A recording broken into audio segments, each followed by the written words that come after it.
Welcome to The Human Code, the podcast where technology meets humanity, and the future is shaped by the leaders and innovators of today. I'm your host, Don Finley, inviting you on a journey through the fascinating world of tech, leadership, and personal growth. Here, we delve into the stories of visionary minds who are not only driving technological advancement, but also embodying the personal journeys and insights that inspire us all. Each episode, we explore the intersections where human ingenuity meets the cutting edge of technology, unpacking the experiences, challenges, and triumphs that define our era. So, whether you're a tech enthusiast, an inspiring entrepreneur, or simply curious about the human narratives behind the digital revolution, you're in the right place. Welcome to The Human Code. Today, on The Human Code, we're joined by Joe Kokinda, a seasoned executive and visionary in data analytics and AI-driven business insights. With a focus on transforming data into valuable assets, Joe's approach goes beyond numbers. He believes in making data work for humanity, whether it's improving customer experiences at your favorite fast food drive-thru or helping healthcare providers create better patient journeys. As the author of Building the Information Asset, Joe shares his unique perspectives on how AI can drive sustainable growth by aligning with core business goals. Join us as we explore how Joe's strategies bring both humanity and practicality to the world of AI and analytics, creating solutions that not only support business objectives, but also enhance our everyday lives. I got Joe Kokinda here. He's a longtime acquaintance. We used to work together about 10 years ago. And so it's really nice to reconnect with you on the show. Joe's had a rich career that is going to lead to some interesting conversations. And so, Joe, I just want to open it up by A, thanking you, and B, what got you interested in the intersection of humanity and technology? Yeah, so Don, just to get started, thank you. I appreciate the opportunity. It's been such an exciting time over the past number of years since we've worked together. And for me, the connection between humanity and technology has been data.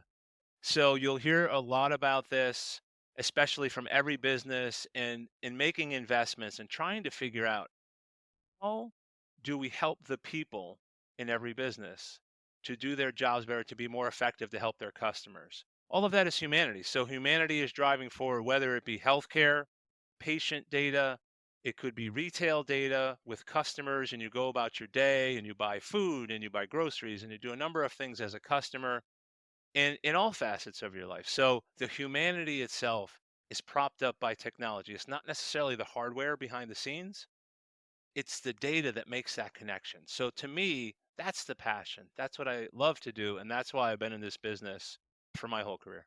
I absolutely love it. It's the thing that touched on me is that in the essence of it, we are data in ourselves. Like we are a set of DNA that kind of like instructs proteins how to be created in cells and that. And like when it comes down to that essence of who we are, there is a data component to what it is to be human and also like living in this world. But at the same time, you just spun it around to saying, hey, no, like, we're collecting it in a different fashion, but everything that we're doing is to improve the quality of life, to improve the experience around some sort of human relationship. And that's a really cool space. Are there any projects or anything that you feel empowered by in that space of like taking data and helping to improve both businesses and people's lives? Yeah, absolutely. I have two really great examples. Just one related to retail and some work that I did previously on some really cool projects that brought together humanity and technology. And then I have another really great example with connected health. So the future of healthcare is a huge topic. And again, from that perspective, all of it focuses on the patient journey. So I could share two really good examples. So the first one, let me share, is this version of something that's called in the industry suggestive sell. The idea is one-to-one marketing has been something that every industry has been going after. So when you log into a web browser, everyone within the browser is trying to provide you either a promotion or a coupon or something. Hey, let me get you to buy something else while you're here. So we worked on a solution for basically what's in the QSR space, so quick service restaurants or fast food restaurants in the drive-through. Part of that is bringing together all of the data for all of the transactions, order that you've placed, so the items that you've chosen, and then other information related to either your mobile app or your customer profile, where for the particular customer, a specific recommendation of something they might like that's very specific to them that they would like to buy, we could show that rather than showing some random promotion, which happens now. Everywhere you go, it's a poster, it's just something that runs on promo. This is the most personalized experience. Now, why is that good for the person, for the customer? The point is, it's very qualified. It's a highly probable suggestion that's presented directly to you and personalized. And in most cases, when we went through and building that solution, you're producing results that you can feed into through a machine learning process back to the models to produce better recommendations. So it's actually builds on itself. It's core artificial intelligence in the field. And this is one of those areas, again, you're coming up and you're just trying to get some food to feed your family or feed yourself for the evening. But at that process, the data is helping drive a better experience for you, faster time through the drive-through, maybe other food that you didn't know that you might want, or healthy choices and other things like that. So again, really cool example, I think, where you bring those two pieces together. And I love this example too, because it plays out in many different ways. And I know we talked about this a little bit on the pre-show as far as like the structure of it, but bringing it back to that AI umbrella. On one side, right now, we have LLMs that fall into this. And given a significant number of parameters, they tend to show some like greater capacity around like reasoning and logic that are somewhat like emergent qualities in that. And then on the other side of the AI spectrum, we have expert systems, which is just for the audience. An expert system is essentially having your subject matter expert come in and define the rules that this behaves by, or creating a structure that like you can define those rules as you go. Whereas I think what you're talking about is somewhat different. It's not an LLM, which is straight just like transformer, like making it happen, but you have a different architecture under the hood and a different like feedback loop cycle that runs into that. Is there any way that you could expand upon like how this is different? Because the point that I'm also trying to drive is like LLMs are incredibly expensive to operate from an inference and also training capacity. And expert systems are fairly static in the intelligence that they have, but you have a solution that is somewhere in the middle, I would say, as far as both the inference cost and also the opportunity for creating value is still just as high as anything else. Yeah, absolutely. So if you think about the concept of either proof of concept or prototyping artificial intelligence that's applied in the field, that actually produces revenue for a business and feeds back in and supports the cost associated with the LLM or data set that's described, that's what the future will have in every industry. So what we've seen, especially with ChatGPT, put in place for everyone to use. It's allowed everyone to understand, okay, if I'm typing something in, I can get a result. Something scrolling on the screen is interesting. So behind the scenes, all the investments in the LLM are bottom line, I'm trying to establish big sets of data that I can train to do something. Yeah. So in this situation that I described, we're doing the something. The idea is that's another approach, not producing an LLM first and going to find some way to fund it and apply it. We're applying it in the field with real people, changing marketing in real time to then go back to and establish an LLM as part of the retail industry I Ah, think they're at a okay. whole. So it's a different way to get to it. And like I said, it depends on where you size. A good example was when the like data warehousing first came out. Yep. You see all the books and the headlines was we spent 90% of our money lost because we just built a data warehouse, but we didn't know how we are going to use it and why we built it this way, and we had no customers, and we found out we learned a lot from this process. So a lot of times when you're building out the architecture and warehouses and stuff and you don't have any applications, you really are again taking a stab in the dark, and that's where you lose cost. So I think again at the end of the day, a little bit of both is the right answer. And I think Right. you're hitting on a progression. We do get projects for AI coming across the table, but going back to 2018, we were getting projects that were coming across the table where people wanted to implement some form of AI.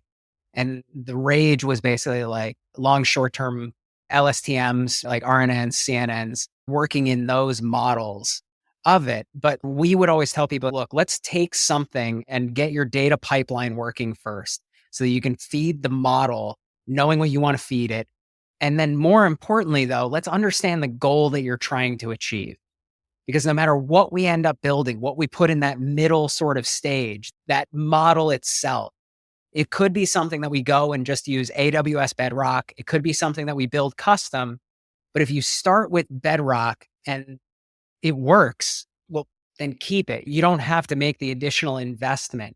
But then if you run out of capability of that model, you already have the pipeline going in. You know how your data flows through the system and you know the goal that you're trying to achieve. And what you're hitting on is you can actually get value out of all of those steps in between going from like an expert system to, and I hate this because it's not really a progression. They're different tools for different jobs, but in the same token, if you run into different capabilities that you need to add, you're there. And the question that I have for you is you're going from having a recommendation engine of how people are working, getting that feedback, getting the loops, seeing the data that people are using, seeing other peripheral information to bring in based on the transactions that you're trying to accomplish.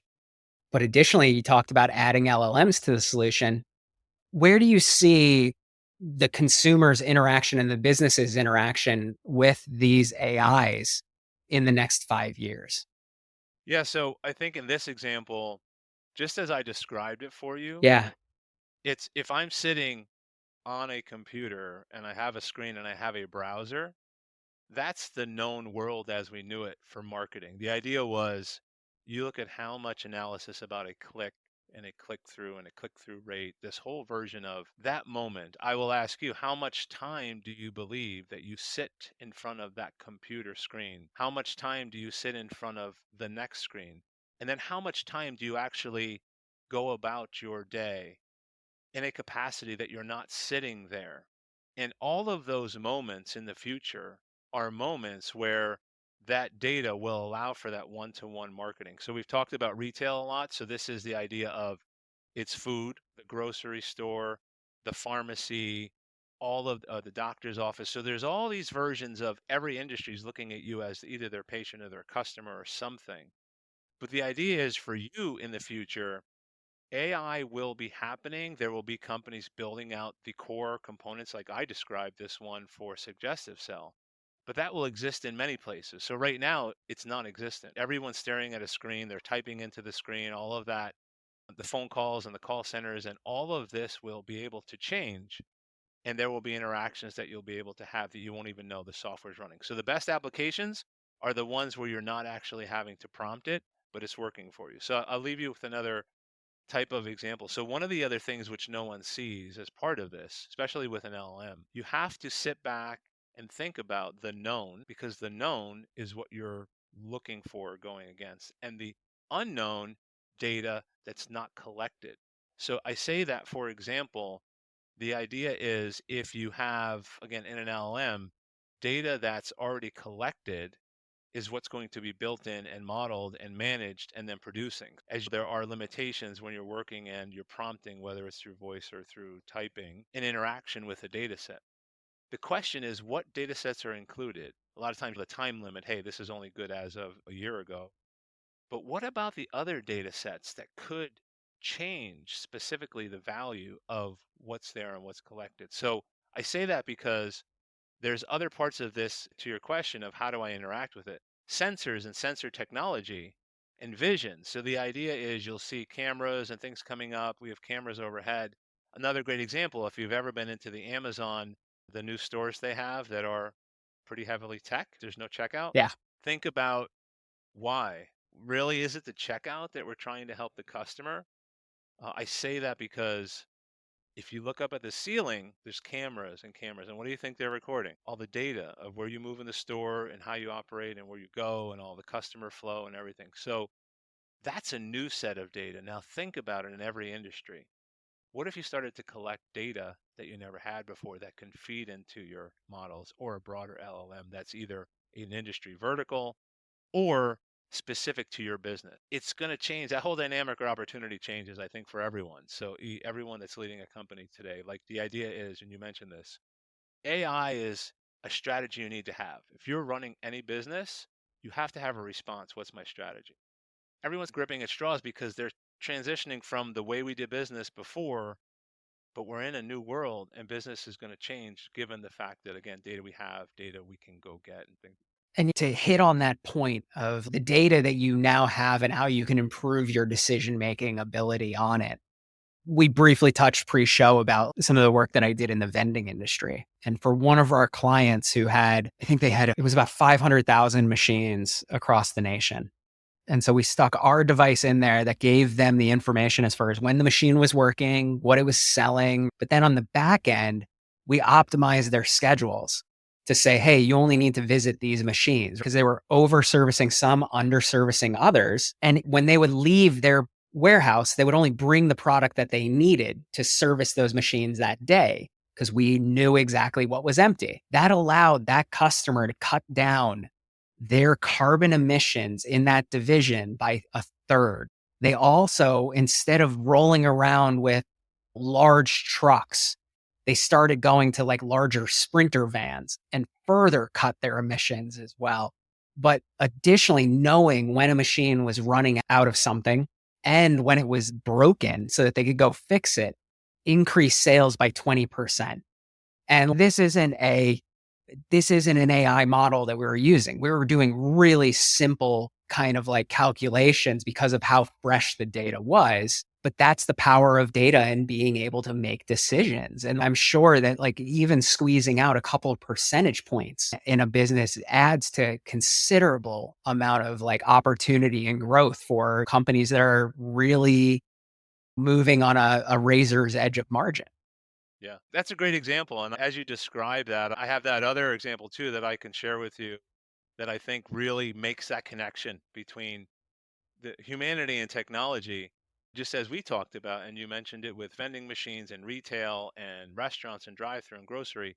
The other side of this, every single person is connected to the health system. And there are companies and industries that have built a whole world for a patient that exists but may not be patient driven. And if you've been a patient for anything, you might appreciate that. So I worked on an initiative, which is just a strategic initiative in developing connected health. What it means is, as a patient, creating another experience. So in your home, having sensors. So, for instance, if you're elderly or you have someone in the home and there's movement, if they've fallen down, you could get alerts that something's happened in the home. So, the idea is the home environment becomes an environment for data for your healthcare. Let's say you just had surgery and you come home. If you have aging parents, you understand this thoroughly. It's really valuable. So, having that particular, like, so there's home products, security products that exist in the home. Wire the home to have it have data that you never had before. The second part is, what if you had content on your TV? Let's say you had surgery and you could see week one, you had videos, you had all the content, you had a community, a social community on your TV, that big box thing that you watch, whatever movies you watch. What if it was a conduit for a library of content that was relevant to your condition, your diagnosis, your particular situation? And then again, you could connect with your doctor. The third part is doctor's office visits. What if you knew the wait time that you were dwelling in a doctor's office? What if you had stats on that doctor, about all the stuff you have like on a LinkedIn or on a Yelp with understanding something like that? There's a lot of data sets that as a patient, using that technology to help you understand better, how do I care for myself? And if you look at that's just based on a diagnosis. What if you took all that preventative stuff beforehand? Like you may see it on TikTok or Instagram, and people are publishing tons of content. The way it used to work is you would walk into a geographically tied in doctor who sat somewhere. Let's say they sat in Philadelphia Yeah. and they had a view of their world, and that was the world. But right now, you don't have to have that. All of that data, if the pharmaceutical companies share data or the broader set of data, all of that data, if it existed, think about how it could help somebody. So, for example, if you had a diagnosis, what if you could see all of the patients who've had that diagnosis? What particular medication? What was the result? The probability for you, given your genetic code or your makeup, to have success rather than trying this medication, trying this one. So, I think for me, in working on a connected health project, it expanded the way I saw the future of healthcare is so exciting because the way things have been for us as we went through this, especially with data, you have claims data, insurance companies, and you have the pharma has their data. And it really wasn't patient driven until I worked on connected health and I saw, wow, the future is so exciting because building out LLMs just in healthcare can be like unbelievable, You know what I'm saying? So that's again exciting example. And we see this in a number of areas that like you've got to be your own advocate, and especially in the healthcare environment. And I unfortunately haven't had any like significant medical issues, knock on wood kind of approach for at least like the last 10 years. But in one situation, I was working with probably 4 or 5 doctors, and you're trying to compile the information from all of the experts, and they all have their own narrow focus of blinders, but Yes. you're putting it together. And to have an AI that could also walk beside you in that journey to help you understand the differences between the two or like just how it goes together is a world I really look forward to. Yeah, so you said it. I think the point is from a use case perspective, right now, you still have this version of you have to go and get and prompt and put everything together. But the opportunity, we have the technology, we have the data, we have at least the desire, especially with AI becoming more than a chess, a version of you have an AI that can beat someone in chess. That's fun and that's interesting. But this one is everybody knows this as a use case. Just as I mentioned, the retail one, if you're driving around and you have a personalized experience when you're doing something, that's great. And people really do that as well. But this one, everyone knows or has a relative, everyone has parents, everyone has medical issues. And if you've been doing it, you realize, wow, there's so much opportunity to do so much for the patient that AI could literally behind the scenes provide you that agent, whether it's on your device, it could be in your home, or holistically, it could be something that you interact with just conversationally, just like in the movies, Yeah. that behind the scenes, it could do all of those connections with you and make sure that it can connect you to people who've had this. It can give you libraries of content you can watch at home. And like, again, so that's one of those I'm passionate about as well and excited about. I love that you're going there. So we have definitely more conversations outside of the podcast to have because one of the things that I've been working on is agentic AI. So giving the LLM a task and having it figure out how to do it. But I've been doing it on myself. And it started where I was basically taking local models and telling it to, I need you to behave like Carl Jung.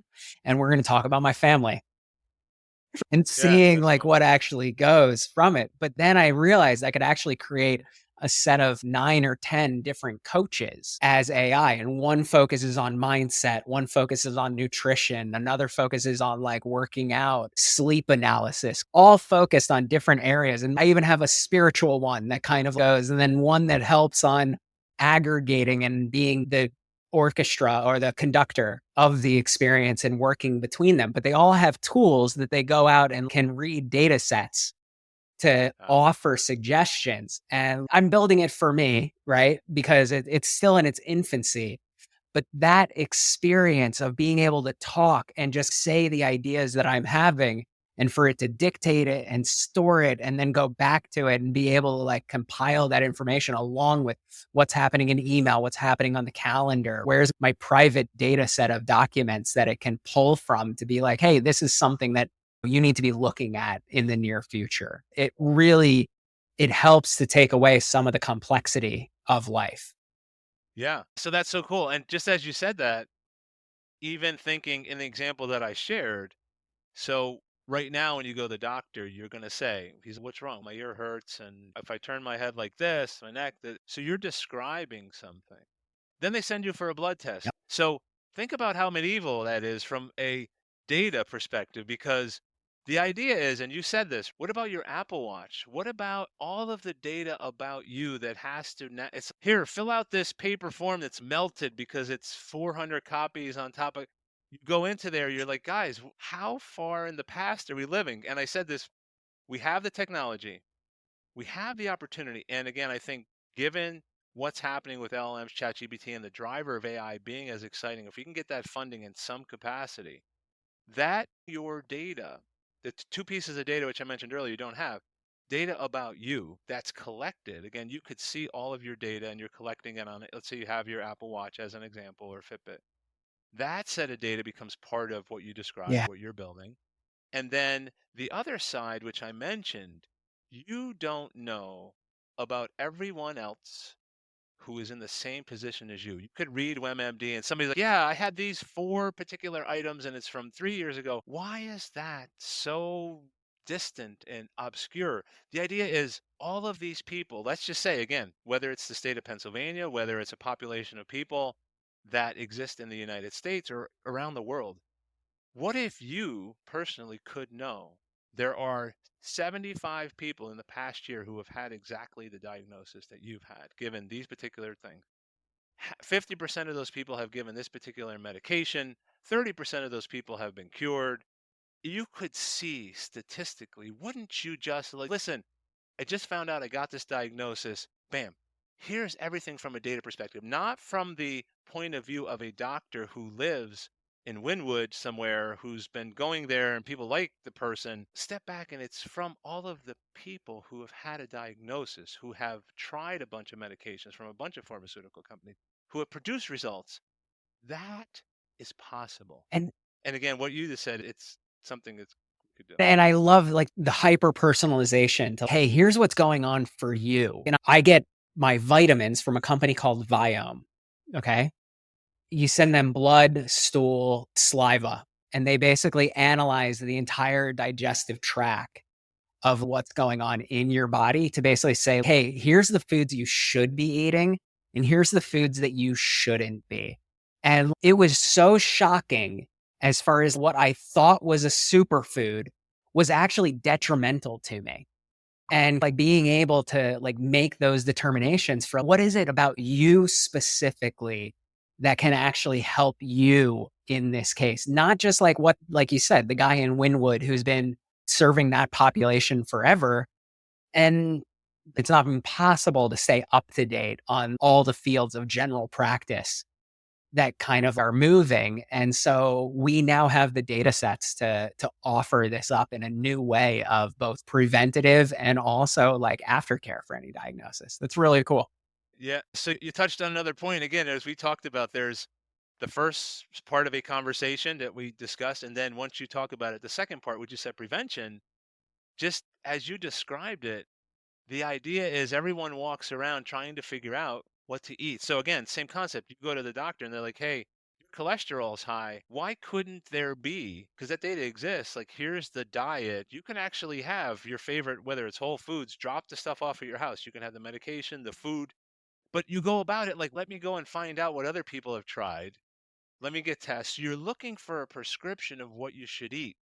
Why couldn't there be that as a core business, given the data behind the scenes? And you said it, and I'm glad you said it because that connects it where then holistically you could change your trajectory and you could plot that on a, by the way, you are on a trajectory towards cancer. Yeah.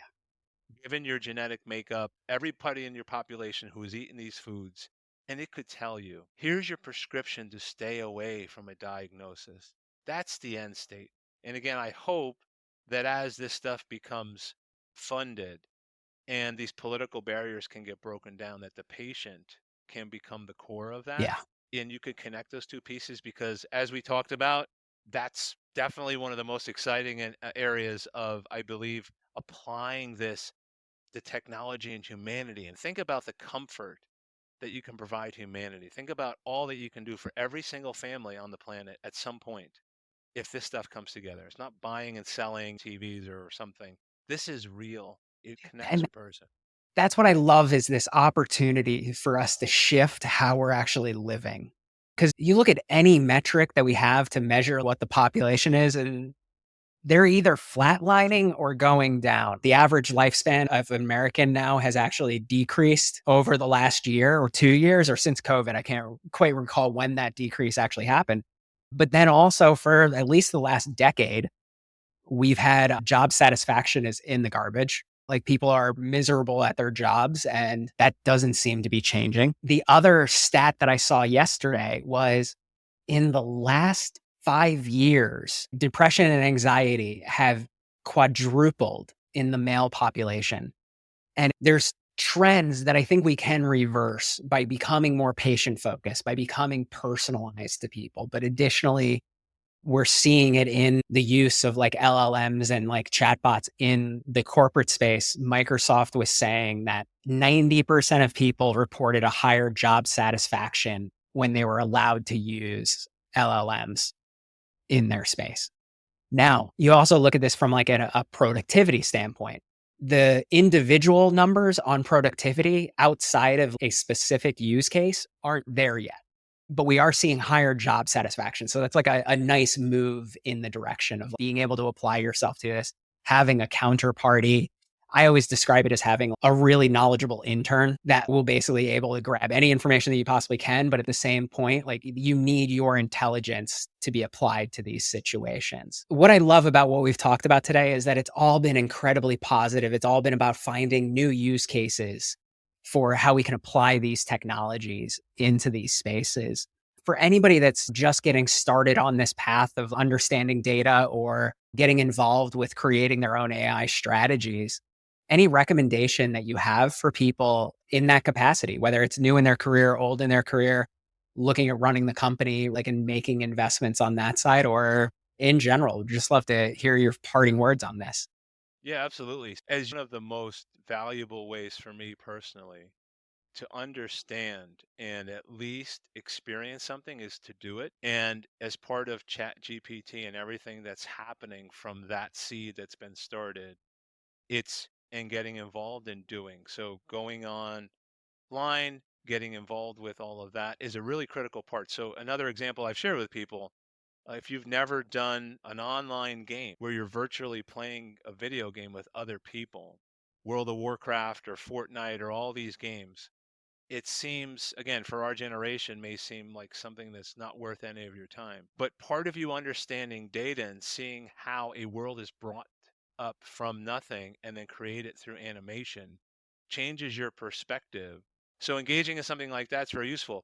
Going to a drive-through, in the example that I shared with you in a suggestive cell. So looking and experiencing the world through the lens of data is one of the most valuable things. And again, it may sound either simple or maybe not even on track for training yourself, but those are one key element is doing the things that I described. The second part is engaging with people, either at conferences or through dialogue like we've had, engaging with people on these topics to begin to understand the areas that make sense to you personally and areas you'd like to go after. And the third piece for me, which I always think's as important as almost anything, is understanding data itself. So whether it's training yourself about databases and data structures or doing something online to get involved, because think about it, if you take a step back, anything that you tell me about AI, what if I took away all of the data? What is it now? It's a box that you're typing into that doesn't respond. It's a microphone you're talking to that has no response because it has nothing behind the scenes. So one of the core pieces to understand is not necessarily what to say and how to interact with it, but behind the scenes, what is it? Yeah. So if you need to go into, again, you go, okay, what is it? So I tell this, like if you've never been to a big box store and I said, Target is just the best experience and you've never been there. So how would you go about agreeing with me? So you go in there, you'd have to have a purpose. You get a shopping list, you do your thing, you try to build something or buy some clothes. So you create use cases, you go through, you come out, we have a better conversation. And then at the step two is, okay, how do we make it better? And then you may go to some competitors and see what some of the other companies are doing and how do we make that. So there's that iterative experience that you go through. But I gave a couple quick starters. Get involved with specific things, whether they're software, interactions, personalization that are leading edge tech and humanity type things that we described, even in healthcare. The second part, again, is making sure that you can do some kind of interaction or training or conferences. And then the third part, again, is just being involved in those things as you move forward and understanding the data side of it or thinking about the data. So for me, those are the three big ones. Joe, that incredible advice. Thank you so much for spending the time with us today and really looking forward to it. Don, it was great. I really appreciate it. I enjoyed the conversation. Thank you so much. Thank you for tuning into The Human Code, sponsored by Findustries, where we harness AI to elevate your business. By improving operational efficiency and accelerating growth, we turn opportunities into reality. Let Findustries be your guide to AI mastery, making success inevitable. Explore how at findustries.co.